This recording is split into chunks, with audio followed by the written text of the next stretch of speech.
கிறிஸ்துவுக்குள் அன்பான தேவனுடைய பிள்ளைகளே, இயேசுவின் நாமத்தில் உங்களை அன்போடு வாழ்த்துகிறேன். நாம் எல்லாரும் சேர்ந்து ஆண்டவரை துதித்து நாம் உயர்த்துவோம். ஆண்டவரே, இயேசு அழைக்கிறார், இயேசு அழைக்கிறார், ஆவலை உன்னை தன் கரங்கள் நீட்டி இயேசு அழைக்கிறார், ஆவலை உன்னை தன் கரங்கள் நீட்டி இயேசு அழைக்கிறார். சோர்வடையும் நேரத்தில் பலன் உனக்களிப்பார், சோர்வடையும் நேரத்தில் பலன் உனக்களிப்பார், அவரும் வெளிச்சம் ரட்சிப்புமானதால் தாமதமன்றி நீ வந்திடுவார், அவரும் வெளிச்சம் ரட்சிப்புமானதால் தாமதமன்றி நீ வந்திடுவார். இயேசு அழைக்கிறார், இயேசு அழைக்கிறார், ஆவலை உன்னை தம் கரங்கள் நீட்டி இயேசு அழைக்கிறார், ஆவலை உன்னை தம் கரங்கள் நீட்டி இயேசு அழைக்கிறார், ஆவலை உன்னை தன் கரங்கள் நீட்டி இயேசு அழைக்கிறார். எங்களை அன்போடு அழைக்கிற எங்கள் நல்ல ஆண்டவரே, உம்முடைய அன்பின் கரத்திலே ஆண்டவரே இந்த வேளையில் எங்களை ஒப்பு கொடுக்கிறோம் ஐயா. உம்முடைய அழைப்புக்கு நாங்கள் கீழ்ப்படிந்து வந்து உம்முடைய ஆசீர்வாதத்தை சுதந்திரித்து கொள்ள நீர் எங்களுக்கு பாக்கியம் தந்தருளும். நாம மகிமைப்படட்டும். இயேசு கிறிஸ்துவின் நாமத்தில் பிதாவே, ஆமேன், ஆமேன். அன்பான தேவனுடைய பிள்ளைகளே, இந்த நாளிலே நம்ம வசனத்தை தியானிக்கும்படியாக எண்ணாகம புஸ்தகம் அதனுடைய 10ஆம் அதிகாரம் அதனுடைய 29வது வசனத்தை நான் வாசிக்கிறேன். அப்பொழுது மோசே தன் மாமனாகிய ரெகுவேல் என்னும் மீதியானியனுடைய குமாரனான ஓபாவை நோக்கி, உங்களுக்கு தருவேன் என்று கர்த்தர் சொன்ன ஸ்தலத்திற்கு நாங்கள் பிரயாணமாய் போகிறோம். நீயும் எங்களோடு கூட வா, உனக்கு நன்மை செய்வோம்.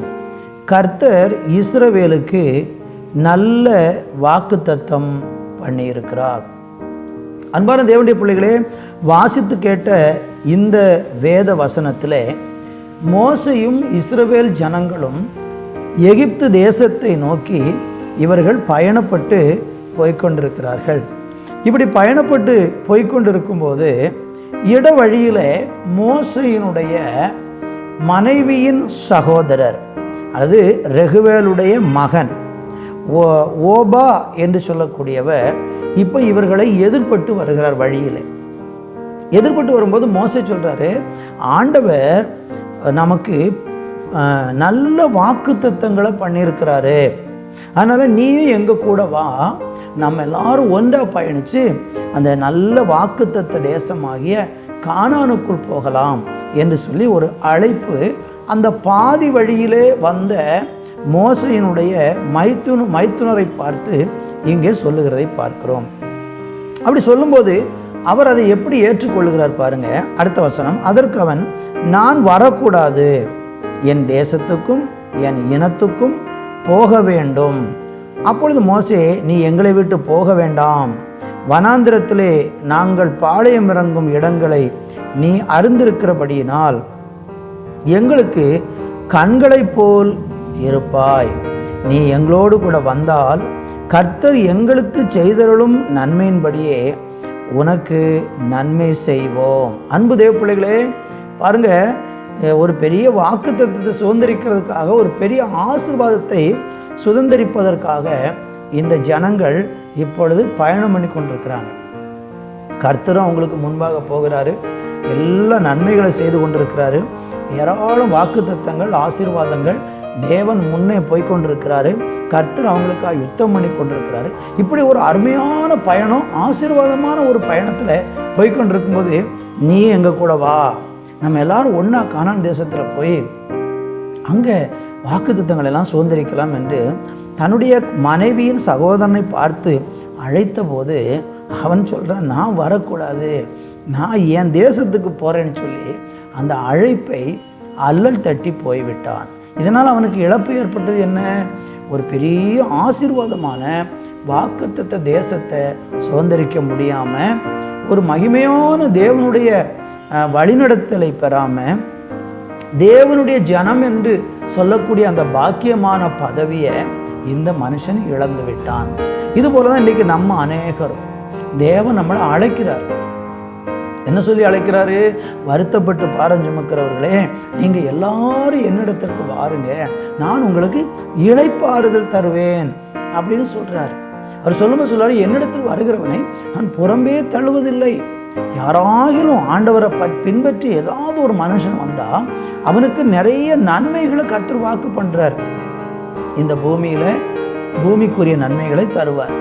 மரணத்துக்கு பிறகு நித்திய ஜீவனில் என்றென்றைக்கும் வாழக்கூடிய ஒரு மகிழ்ச்சியான வாழ்க்கையும் தருவார். இதெல்லாம் தேவனுடைய வாக்குத்தத்தம்.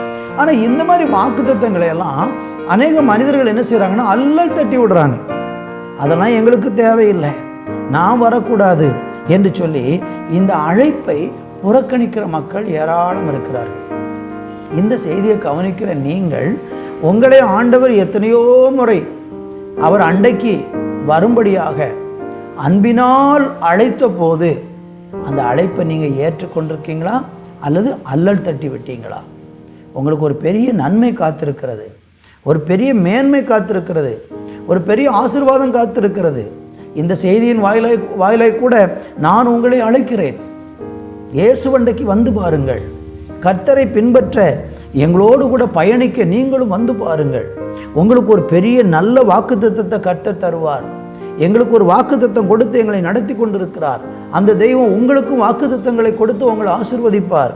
நீங்கள் இன்றைக்கு படுகிற எல்லா துயர துன்ப பாடு வேதனைகளெல்லாம் ஒரு விடுதலை, உங்கள் வாழ்க்கையின் இறுதியிலே நித்தியத்தில் மனமகிழ்ச்சியாய் வாழக்கூடிய ஒரு பாக்கியமான பரலோக வாழ்க்கை, இதையெல்லாம் இயேசு உங்களுக்கு தர ஆயத்தமாக இருக்கிறார்.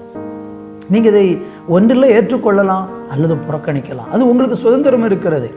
ஏற்றுக்கொண்டதினால் வருகிற நன்மையும் புறக்கணிக்கிறதுனால் உண்டாகிற தீமையையும் பைபிள் சொல்லி இருக்கிறது. ஆண்டவருடைய வார்த்தையை அல்லல் தட்டி, ஆண்டவருடைய அழைப்புக்கு இணங்காமல், சொந்த இஷ்டப்படி நான் வரக்கூடாது என்று சொல்லி இந்த மோசேயினுடைய மைத்துனர் எப்படி அந்த அழைப்பை வேண்டாம் என்று புறக்கணித்து போனானோ, அதே போல நீங்களும் போகாதபடிக்கு இன்றைக்கு ஆண்டவருடைய சமூகத்திலே வந்து கர்த்தரை பின்பற்ற நீங்கள் வருவீர்களானால் கர்த்தர் நிச்சயமாக உங்களுக்கு ஒரு பிரகாசமான எதிர்காலத்தை தந்து உங்களை ஆசீர்வதிப்பார். இன்றைக்கு அதற்கு உங்கள் வாழ்க்கையை ஒப்பு கொடுப்பீங்களா? நான் உங்களுக்கு ஜெபிக்கிறேன். நல்ல பிதாவே, இந்த அழைப்பை கேட்டு யாரெல்லாம் நானும் இயேசுவை பின்பற்ற விரும்புகிறேன், எனக்கு அந்த இயேசு தேவை, அந்த தேவன் கொடுக்கிற வாக்குத்தத்தங்கள் எனக்கு தேவை, அந்த தேவன் எனக்கு வாக்கு பண்ணியிருக்கிற நன்மைகளை பெற்றுக்கொள்ள நான் என்னை ஒப்பு கொடுக்கிறேன் என்று யார் தீர்மானித்து இன்றைக்கு உம்மிடத்துக்கு வருகிறார்களோ அவர்கள் வாழ்க்கையில் உம்முடைய வாக்குத்தத்தத்தின்படியான எல்லா நன்மைகளையும் கொடுத்து கர்த்தர் ஆசீர்வதித்தருளும். இயேசுவின் நாமத்தில் பிதாவே, ஆமேன், ஆமேன்.